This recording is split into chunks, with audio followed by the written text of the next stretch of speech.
Hello and welcome to another episode of Sexual Confidence on Tap with Shannon Ethridge and friends. And today I have an old friend to me, a new friend to you. She hasn't had a chance to be on this podcast before, but I'm kind of kicking myself that I haven't thought to have her on prior to this era. But I want to introduce Jennifer Maggio, and her ministry is called The Life of a Single Mom. And how we connected was years ago. I want to say it was 5 or 6 years ago. She had this thing going on called Single Mom University, SMU. And I was like, I love that. And they asked me to do video snippets for them. And I just so enjoyed scratching that itch, because so oftentimes I am speaking to married couples, but yet I know that there are a lot of people out there who are single, and the cry of a woman's heart is to be partnered so often, not always, but usually. And so to have an opportunity to custom tailor messages specifically for that demographic made me come alive. It was like sticking my finger in a light socket. And then Jennifer had me fly down to Baton Rouge, Louisiana to do some more video work with her and a whole crew of amazing women that I will never forget meeting.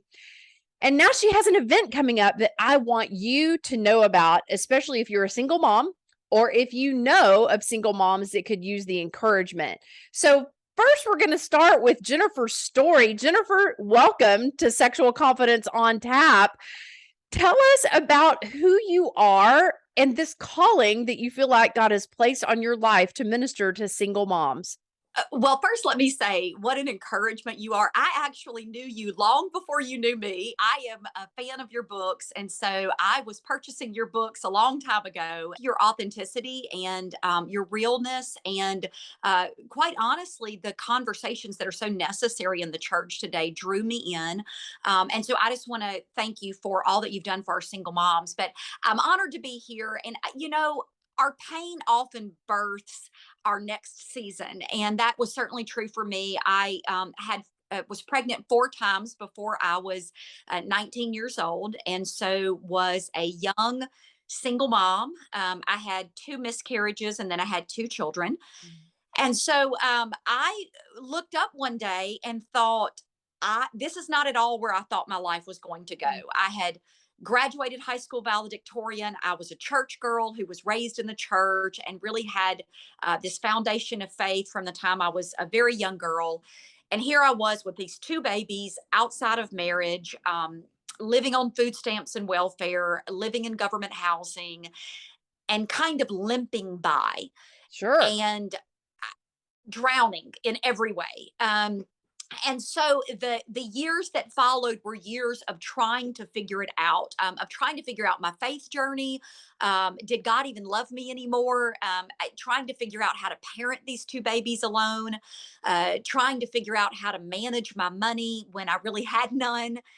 And that really birthed the life of a single mom today. It was out of this pain, this hurt, and really what I learned through the process of all the mistakes. And so that's like the very short version of how God brought me on this journey. And how many years were you a single mom before you married? Almost 8.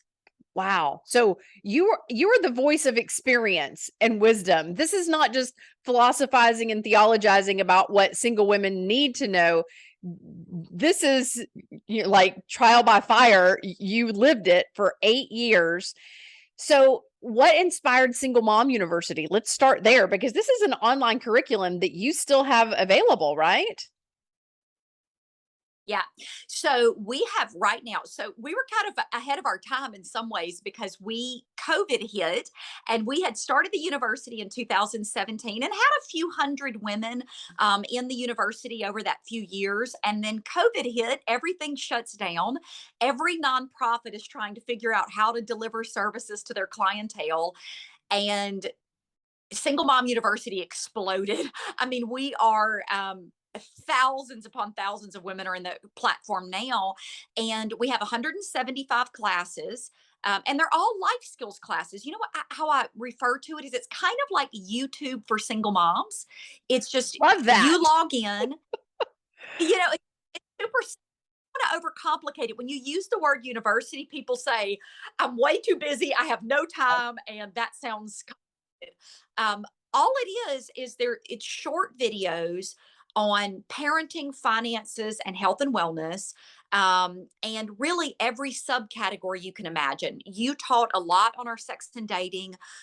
We have co-parenting with an ex. We have overcoming abuse. We have how to put a budget together. There's probably not a single mom topic that we have not covered in the university. And the cool thing about it is you can go as deep into it as you want. So you can just log on and watch a little video and just get some encouragement and some quick, easy to follow steps. Or you can take the quiz and you can do the discussion questions and you can do the additional resources and the homework. So we've developed it such that if you want to go super deep on a content matter, it's there. Or if you just don't have the time and you're like, hey, I need to know how to survive the trauma that I've endured, that's in there as well. So it is amazing what God has done with that platform. I so love that. I have to tell you that right now, the energy that is coursing through my body, I'm like swelling with pride for you. Like, I'm so proud of first what you've overcome and then what you've created. What vision, what amazing vision. And who else is doing that for single moms? I don't know of any ministry or organization that is specifically targeting that demographic of women. So, what an underserved population. How wonderful that you've created this YouTube for single moms. So, you have this event coming up here in just a matter of weeks. Tell us about this event and who should consider attending. I know that there's both live attendance and online attendance, so people can tap into it from wherever they are, but tell us more about what you've pulled together. Yes. So in 2011, I started helping churches do single mom support groups. And that was really always the heart of our ministry. It's like, let's get Bible studies, support groups, ministries inside churches so that women don't feel like they're alone. And that could be a Sunday school class, it could be a whatever. It's a ministry. And through the years, we developed about 1,600 ministries year to date. And this idea exploded that single moms need a place to gather because they're drowning in the church. I mean, the ones that actually do go, which we know are disproportionately small, they're Right. drowning. They don't feel like they fit in. Well, Right. as that idea morph, the conference was this idea of let's get as many of these moms together that we're serving throughout the country in one place, and let's just believe God for their lives. Let's just see what the Lord would do. So in 2014, we started the conference and had a little lull during the COVID time. But we are now, this conference is the largest conference in the country for single moms. This will be our largest conference in the history of our organization. And it's this idea that we're going to gather. In fact, Friday night is just going to be praise and worship. We are going to go after the things of God. We have women from all denominations, we have women from all 50 states that are coming. And it's just this idea that as moms gather, there is power in the gathering. We know that's scriptural, but we also know that as like minded women get together that have similar life experiences, there's just something rich about that. And so we're just believing that God is going to do the supernatural there, that there's going to be exceedingly abundantly more for these women's lives. And it's for widows, it's for divorced moms, it's for women who were never married, it's for moms who are fostering their grandchildren and they never expected to be doing that. It's for any single woman who is parenting a kiddo. They are welcome to attend. Wow. Again, goosebumps. So tell us about the lineup of speakers and topics that are going to be presented that weekend. Yes. So we have the beautiful Miss Shannon Ethridge coming to talk about sex and dating. And I am, I always giggle, Shannon, when I'm with you because I'm like, oh my gosh, I'm too immature to be talking about. So you have been tagged with the baton to really address. It's like when we look at Single Mom University and we can kind of see the most attended classes, the ones that are receiving the most conversation because we have a private chat room. It's always sex and dating. It is, these are the things that aren't being talked about in the church. They are the topics that moms want to know about. How do I get back into the dating world? What does that look like? How can I be holy in that journey, etc. So you're talking the truth about sex. We have Jim Burns, who is amazing. He's He one of is my talking favorite about the. people. Do you? Okay, so I love Jim. He is so practical. Just man, I have one of his books that I've read probably 5 times now, and so I ask people who resonate with me. I ask people who are real and authentic. And so he's going to be doing the truth about parenting. I'm going to be doing the truth about God, which I'm so excited about. And then we're going to do breakout sessions on how to buy a house. Mamas don't even know that they can be homeowners as single moms, and how to find time management when you're overwhelmed, and how to find joy again. There's just all these little nuanced things that mamas are limping through life, and you are not created to limp through life. And it doesn't matter if you're a single mom or married mom or somewhere in between. You are created for greatness, for the rich, wide open, abundant life. And that's the seed that we're planting in that conference. I love, love, love it. So before we dive deeper into this topic of sex and dating for single moms, I have to give a little shout out for the guy who's doing the mortgage and owning your own home talk. Just happens to be Jennifer's husband, Jeff. And were it not for Jeff, I think our transition from Kentucky to Missouri would have been so much more complicated. So I used him to finance my house. So if you want to know more about having Jeff give you a bid for financing a home, how can they get in touch with your husband? Just go to jeffmaggio.com. It's so funny, Shannon, because Jeff's role in our ministry is he has been the one that prayed and financially invested when no one knew who we were and no one else was praying and financially investing. And he's the guy who's I had to strong arm into doing it. But the reason I did is because his love for this ministry and his love for single moms and just wanting them to be financially secure is so deep that and he's not a salesman. And that's kind of the other thing is like so often when moms are going to buy a house and a car and life insurance and all these kind of things, they're hustled and they don't know it. And so there's nothing in it for him to do it other than just this love for people and for these mamas to have a great place to raise their children. So I didn't realize you knew that he was the one doing it. So thanks for that. Oh yeah, oh yeah. And again, I just so appreciate all that he's done for us in making this Fort Myers place possible where we do our workshops and stuff because it was a big chunk financially for us to bite off. And he believed in me far more than a local banker would have been able to. So let's talk about sex and dating for single women. Some people may think, well, what is there to discuss? Single women are just as sexual of beings as any other creature on the planet. We don't get to just turn the switch off just because we go through a divorce or a season of singleness. We all of that sexual energy still very much courses through our veins. And one of the things that has always been on the forefront of my mind and just really deep in my heart based on my own experiences is that so oftentimes when a relationship fails, whether that's a dating relationship or a marriage, we feel like damaged goods. And all of a sudden, the bar, the standard gets lowered because we assume that as a woman with emotional baggage or sexual baggage or childhood trauma or whatever, we assume that we're not as valuable. But Jennifer, I see that you did not settle. You didn't lower your bar. You aimed for the moon and you hit it with Jeff. What kind of encouragement do you have for women who are tempted to use their bodies to barter for attention and affection through sex rather than holding that standard higher?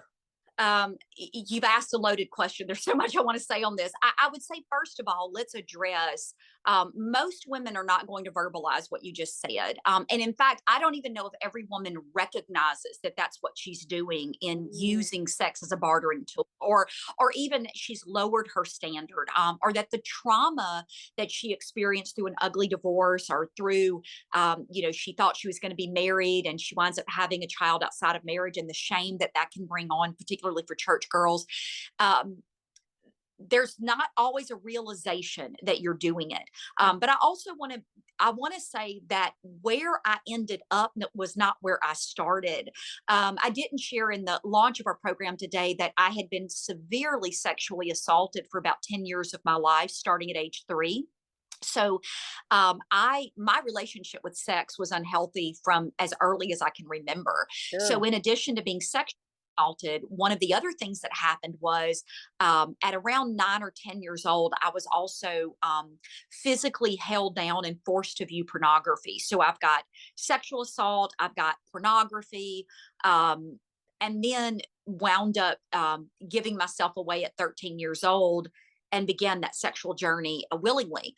And so there's all this dysfunction for, more than a decade in my life. And then you're expected to go into a marriage and be healthy and whole and complete and all of those things. And that's really what the message is for single moms today is, yeah, you're in a single season and we believe the word of God and we believe, that you walk uprightly before the Lord, but to pretend that this is not an issue in your home, to pretend that there's no sexual energy, that there's no desire, is so ignorant. It's ignorant from the church perspective. It's ignorant, and so I And just want to say, dangerous.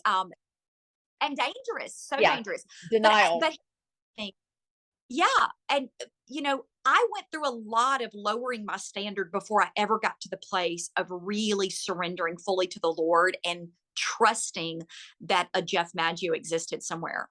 I believed for a very long time that I deserved what I got, which was lots of sexual abuse, lots of physical abuse, a very dysfunctional relationship with a narcissist. And so I held on for 7 years to the same relationship with the father of my children because I did not believe that I deserved better. And even when that thought would enter my mind that maybe I did deserve better, I thought, who would want me? Like, even if I do deserve better, the pool is shallow. And who would really want me with 2 children? And I'm abuse victim. This relationship with the co parenting is dysfunctional. What good Christian man would ever want me anyway? And all of those lies that the enemy tells us kept me in the relationship far longer than I probably would have been had I understood my true value. And so I think for me, the breaking point, and I know you kind of asked a two part question, but I think for me, what changed everything was I was in a church one Sunday, and I'm in a relationship with my children's father. We're kind of living together on and off. So I know that I'm not honoring the Lord with my body at this point.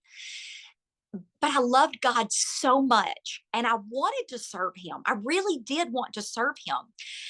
And I can remember being in a church service praying, God, just change his heart. Like, make him want to get married and want the things of you. And God, I just want to live happily ever after. Just change his heart. And the Holy Spirit dropped in my spirit so clearly. Stop praying for me to change his heart and start praying for me to change yours. Woo, All I know is that'll that's preach. you can argue about the theology of it and all of that the Lord told me to stop praying to change his heart. All I know is what happened to me, and that God said that I needed to be praying for my heart to be changed, that was the focal point. And so I did. I began to pray that the Lord would change my heart. And I didn't even know what I was praying. Like, I didn't even know exactly what heart change I was asking for. But what it was this ability to break this soul tie with this man that I'd been tied to for almost a decade. And this ability for me to move on in my life, let him go, not be angry, not be mad as a hornet and want revenge, but you just let him go Let so go. that God could actually heal me. I needed healing in my heart before I could actually set the standard of what was to come. And so that's the long answer, Shannon, but it's what the mamas need to hear right now. Exactly. Exactly. It brings to mind that story of the little girl in the pearl necklace, and her daddy asks her every day, will you give me your pearls? And it's just this little dime store string of pearls that she got at a toy store or something, and she just, no, daddy, I love my pearls, I love my pearls. But then finally one day, just out of complete surrender, she tearfully gives him her strand of dime store pearls, and that's when he reaches into his pocket and pulls out a real strand of real pearls. God is just waiting for us to give up the dime store stuff and the dysfunctional relationships, the disrespect, the anxiety, the insecurity.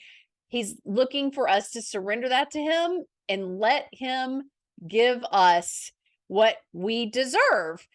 And that whole notion of we deserve better treatment, we deserve a healthier relationship, we deserve vibrant, ugh, we deserve vibrant sex, so many lists of things that one deserves.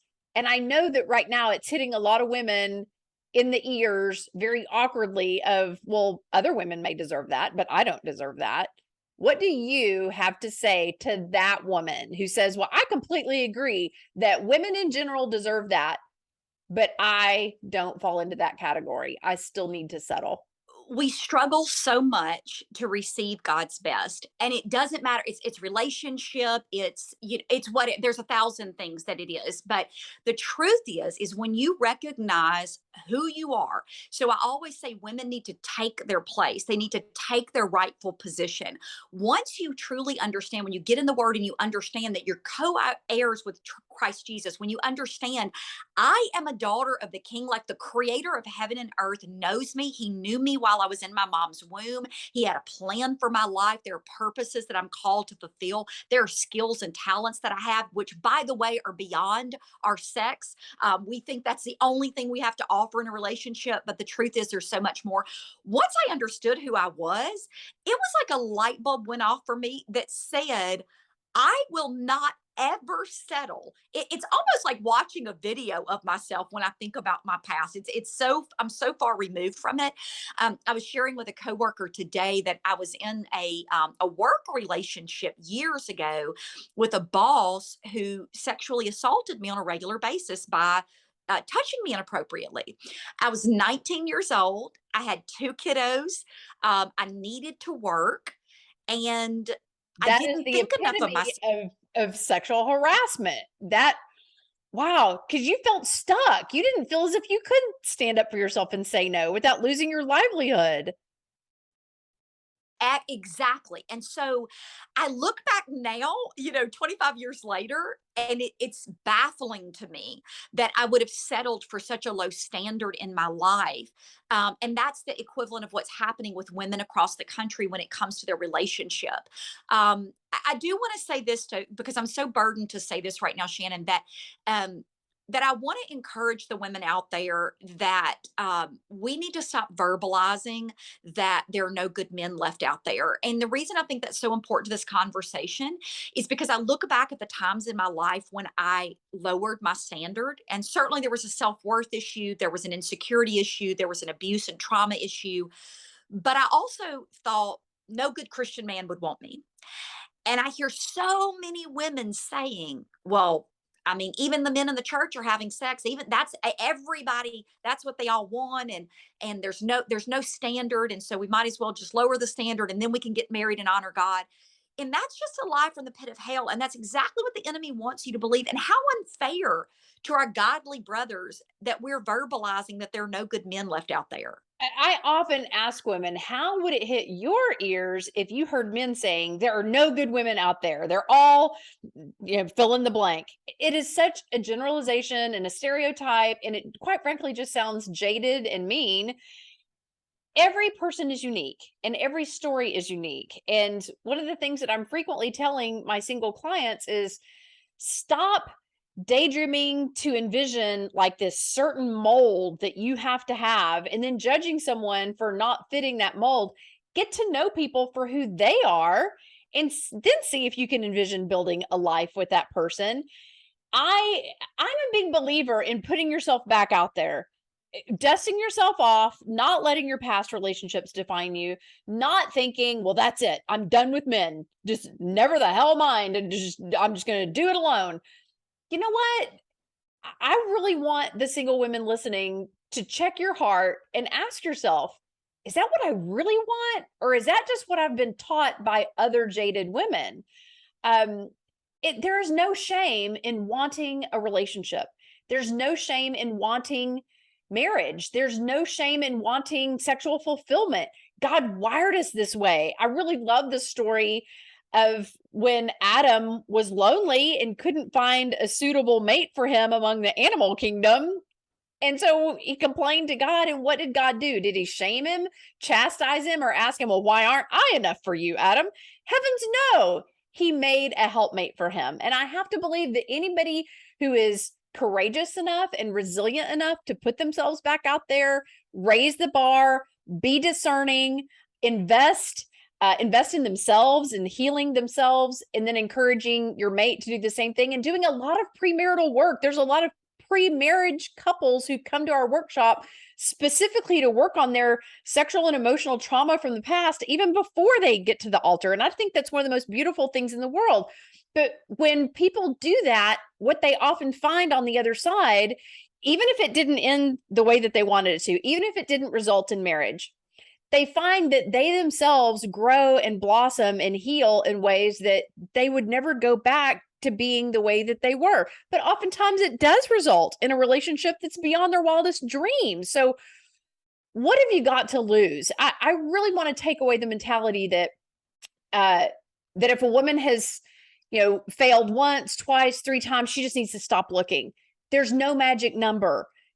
Rip the scarlet letter off your sweater. This is not about how high your scorecard has become. And that also reminds me, Jennifer, I want you to speak to the girl who assumes that, well, because I do have sexual sin in my past, because I have had sex outside of marriage, God views me differently. Does God view us differently when we fall into that pit? Thank God he doesn't. Thank God that there's no checklist that's running around of all of the times that we failed in terms of our oh, she did it again. I want to say this because it's so complicated, Shannon, and I know you've devoted your life's work to this, but it's so complicated in just one short meeting to share about. Once I really understood, I don't mean in my head, because I've known the word of God since I mean, my dad was a deacon in the local Baptist church. Like, I don't remember a time when I didn't know the gospel. But once I really got in my heart who I was, where I was headed, the standards that I had, the healing and restoration that God can provide, which almost is beyond comprehension. Mm-hmm. And I think maybe that's a word for somebody listening who thinks they've gone too far, they've done too much. They think that, that they do have the scarlet letter and they've been kind of dragging it with them everywhere they go for the last decade. God's restoration and healing, he is in the redeeming business. And the way he works and the surgery he does is beyond what we can even understand. And the only way that you can get it is after you've gone through it. Like once you've gone through it and you're healed and you're whole, it's like you look back and you say, only God could have done this. So I think for me, when I look at even my sexual journey with feeling so ashamed, sex was always associated with shame. It was never associated with what was good and righteous before the Lord and holy and created by God. It was never that. It was always ugly and dirty and secret and unhealthy in every way. The redemption story is that it's that God creates all the beauty from the ashes. And so I just want to say that it is possible. I sit here, you sit there, Shannon, and so many others can testify to that. But I think that one of the other things you said that's critical is the healing process. You said, hey, we've got to work on ourselves. Like, you can't come limping into a marriage and think that a ring is going to solve the issues of your sexual unhealthiness or your insecurity or anything else. The ring doesn't solve it. Right. So that it's just to note. I feel like we could go on and on and on with this conversation because, again, this is such an underserved demographic. What is your richest nugget that you find offering to women when it comes to sex and dating, in just the season of life that they find themselves as single moms? What do you find yourself repeating more often than any other mantra or nugget? I would say healing and hope. That's the two things for every component of this journey. get healed. You need your healing, whether it's been 20 years since you went through your divorce, or, a decade since you were sexually assaulted, or whatever. You need your healing, because you cannot go into a new relationship limping. Now, none of us are perfect, but the healing is important. And the other thing is the hope. It is not hopeless. Stop saying it is. Stop saying the pool is too shallow. Stop saying that you're beyond hope. It is not hopeless. So healing and hope would be probably the nugget I would leave the ladies with today.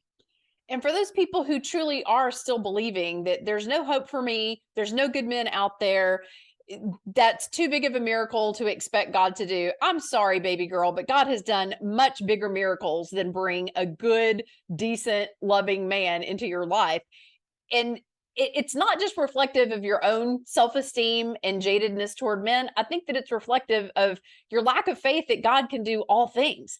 And you have to believe that with all your heart, first and foremost. As you put your trust in him, he will surpass your expectations on the person that he could potentially bring into your life. But I feel like you need to be ready. You need to surrender the dime store stuff and the relationships and the casual sex and the stuff that is so not fulfilling long term, and step out in faith that I'm going to become the person who I need to be, and then I'm going to trust God to bring the person into my life that could add to it and not subtract from it, even multiply exponentially the good things. Because I do think that a really strong man and woman who are partnered together in a marriage create so much synergy. You're so much more capable of doing amazing things in this world when you have a mate, just like Adam had Eve.